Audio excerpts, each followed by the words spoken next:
Our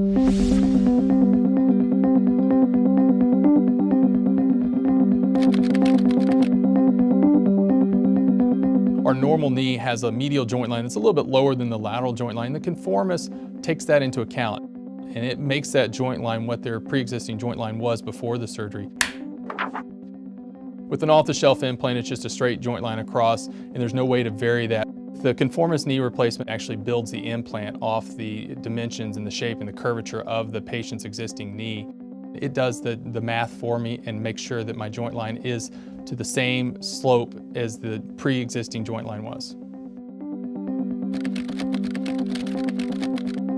Off-the-shelf knee replacements, those patients a lot of times will complain of noises that their knee make, or they'll feel like it's a little bit loose or feel like it's a little bit sloppy and that it limits some of their activities. And so that really kind of boils down to usually instability, that the knee is just not engineered to fit their normal kinematics and their normal ligaments and how those things work together and how their muscles pull on their knee is not the same as it was before the surgery, so the patient has limitations.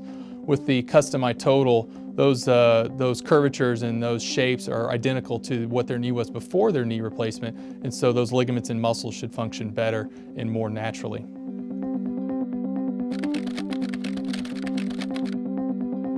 Well, in the operating room, I've noticed that I've removed a lot less bone with the Conformis implant. I've actually tracked all that data on my old implants that I was using off-the-shelf implants and then with the new custom iTotals.